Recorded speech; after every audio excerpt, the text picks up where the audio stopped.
Moi c'est Théo Grosjean, je viens de sortir une bande dessinée qui s'appelle L'homme le plus flippé du monde. C'est une BD autobio qui raconte un peu mon quotidien d'anxieux. Donc voilà, ça parle un peu de petits stress de la vie de tous les jours, mais aussi de trucs un peu plus difficiles à vivre.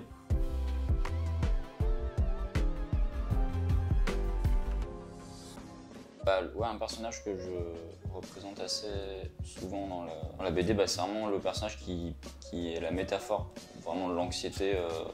Ouais, il a vraiment un design de mec très sérieux, pas du tout un mec justement anxieux, enfin pour moi. C'est un personnage qui est hyper business, quoi. Enfin, en gros, il est hyper froid, parce que je trouve que c'est un peu ça qui est perturbant avec l'angoisse. Ça s'est affiché comme une vérité hyper froide, et c'est ça qui rend le truc vraiment anxiogène.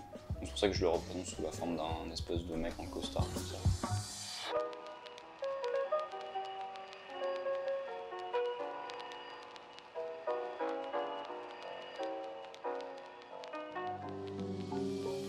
Le film qui me vient vraiment en tête, pour moi, le feel-good ultime, c'est vraiment Little Miss Sunshine. C'est un feel-good mais qui aborde plein de thèmes hyper durs, comme le deuil, la peur d'échouer. Pour moi, c'est vraiment le truc qui met bien quand on a un petit coup de mou. Et en plus, tous les personnages sont vraiment bien écrits, l'ambiance du film est bien et c'est jamais trop poussif. Le film aborde vraiment plein de thématiques sans jamais trop les effleurer. Enfin, c'est-à-dire, c'est vraiment profond, quoi.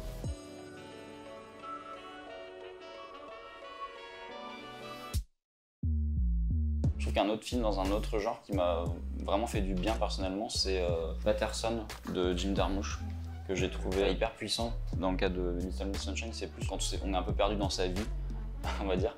Alors que Patterson, c'est plus un film, je trouve, qui fait du bien au niveau presque métaphysique, quoi. Avec des thématiques pareilles assez puissantes et qui est à la fois simple et hyper complexe, hyper reposant. Enfin, en fait, c'est un super bon film. Jim Jarmusch, moi, c'est un de mes réals préférés, donc j'adore.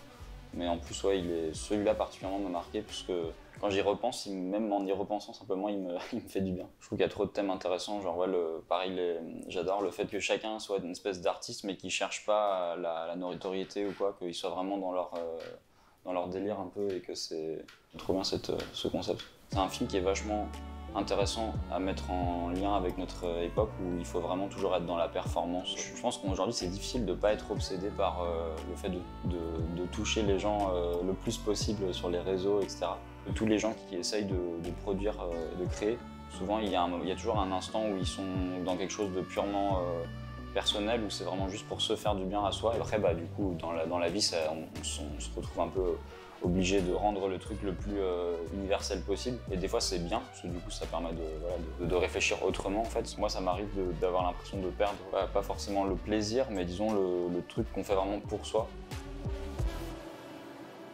Du coup, des fois, je repense à ce film-là et ça me permet de me recentrer sur l'essentiel.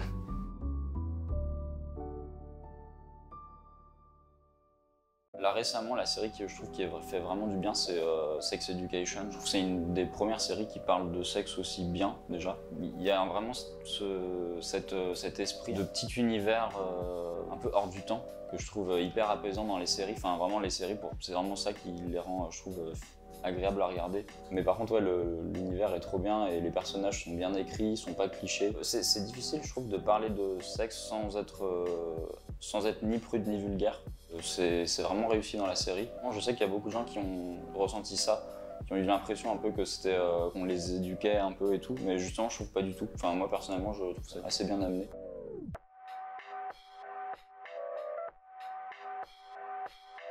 Enfin je sais pas si c'est vraiment pareil un album feel good, mais personnellement c'est un album que j'adore et qui me fait vraiment beaucoup de bien. C'est The Velvet Underground de Nico. C'est un peu mon album préféré. Là, il y a vraiment trop de titres parfaits, quoi. Tout l'album est bien, en fait. Donc, il est assez complet. Ouais, Héroïne est trop bien. Et il y a quand même un petit... il y a Sunday Morning qui est vraiment, on va dire, un chill morceau.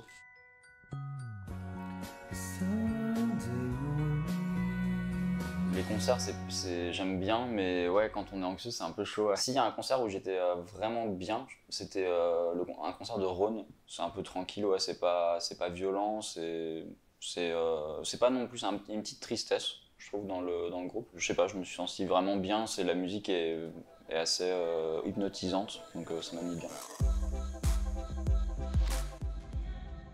C'est vraiment Astérix Obélix, c'est un grand classique bien sûr. Je trouve que c'est pareil, c'est un peu le principe du petit univers rassurant avec les personnages récurrents. C'est hyper reposant en fait. Donc là je vais essayer de dessiner Obélix de tête, mais je sais pas si je vais y arriver. Puis c'est tellement une BD vue et revue moi j'oublie souvent de me rendre compte à quel point c'est bien écrit, bien dessiné. C'est la première BD que j'ai vraiment appréciée, ma courte vie. Mais voilà, j'y reviens toujours en fait. Dès que je suis pas bien, je veux lire Astérix Obélix. C'est l'effet. Là, je fais en train de promener idée fixe en laisse. Chose qui arrive assez rarement dans la BD. Juste les personnages féminins sont pas terribles dans Astérix Obélix, mais c'est vraiment un Obélix nouvelle génération. Et puis voilà, tout pareil. Je trouve que tout est rassurant en fait. Même s'il se passe il se passe des trucs, mais en même temps, c'est toujours un peu reposant. En fait, ouais, moi j'avais deux BD quand j'étais petit, c'était Tintin et Astérix Obélix. J'aimais bien Tintin, mais par contre je comprenais rien aux histoires. Et par contre j'adore le dessin. Le Tintin c'est vraiment un de mes dessins de référence. Ça m'hypnotisait pas comme Astérix Obélix quoi. Vraiment je rentrais direct dans le truc et je sortais plus quoi. C'est aussi, ça donnait toujours envie de vivre dans leur univers. Ça c'est vraiment un truc feel good je trouve de réussir à donner envie je sais pas, de festoyer autour d'un banquet ou de manger du sanglier.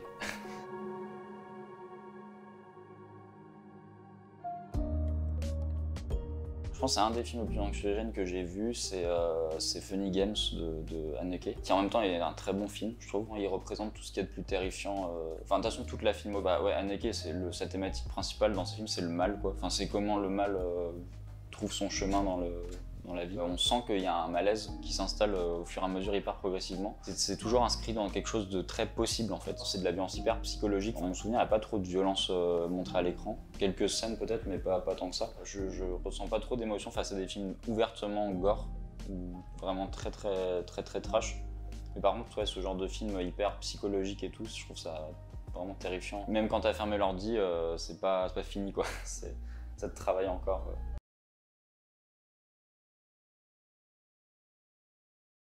C'est un choix assez un peu obvious, mais Black Mirror, clairement. Ce qui est intéressant dans Black Mirror, c'est que chacun a son épisode détesté, on va dire. Personnellement, c'est tous les trucs qui tournent autour de la conscience. Et genre, notamment l'épisode où ils enferment la conscience d'une fille dans un truc genre Google Home qui gère la maison et tout. Dès qu'il y a cette histoire de genre enfermer la conscience de quelqu'un pour l'éternité dans un truc, je trouve ça atroce quoi. C'est vraiment le fait d'enfermer la conscience pour l'éternité dans un truc complètement nul et absurde, ouais.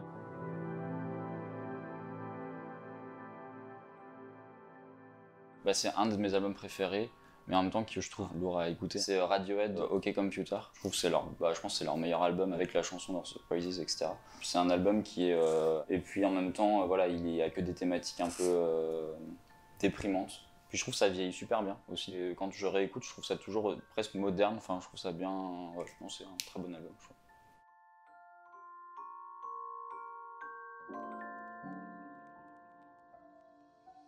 Pour moi, la BD vraiment, la BD la plus anxiogène que j'ai lue, je pense, c'est Black Hole de Charles Burns.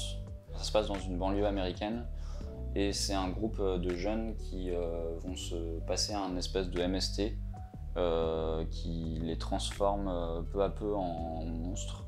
Mais en fait, c'est des trucs monstrueux qui sont pas non plus, c'est pas des loups-garous ou des vampires, c'est genre des difformités très organiques. Il y a un scénario assez bizarre, un peu tortueux, où il n'y a pas trop de résolution. Ça a une ambiance un peu à la David Lynch, je pense. C'est une excellente BD, c'est vraiment un classique ultime de la BD. C'est hyper, le dessin est superbe. On sent qu'il a passé beaucoup de temps dessus. C'est un peu son œuvre ultime, moi je le ressens comme ça. Où il y a énormément de pages, c'est vraiment une BD un peu univers, on va dire. Et tout est glauque, c'est-à-dire qu'il n'y a pas un passage sympathique, c'est vraiment glauque, du début à la fin en fait. Mais en même temps, c'est hyper prenant.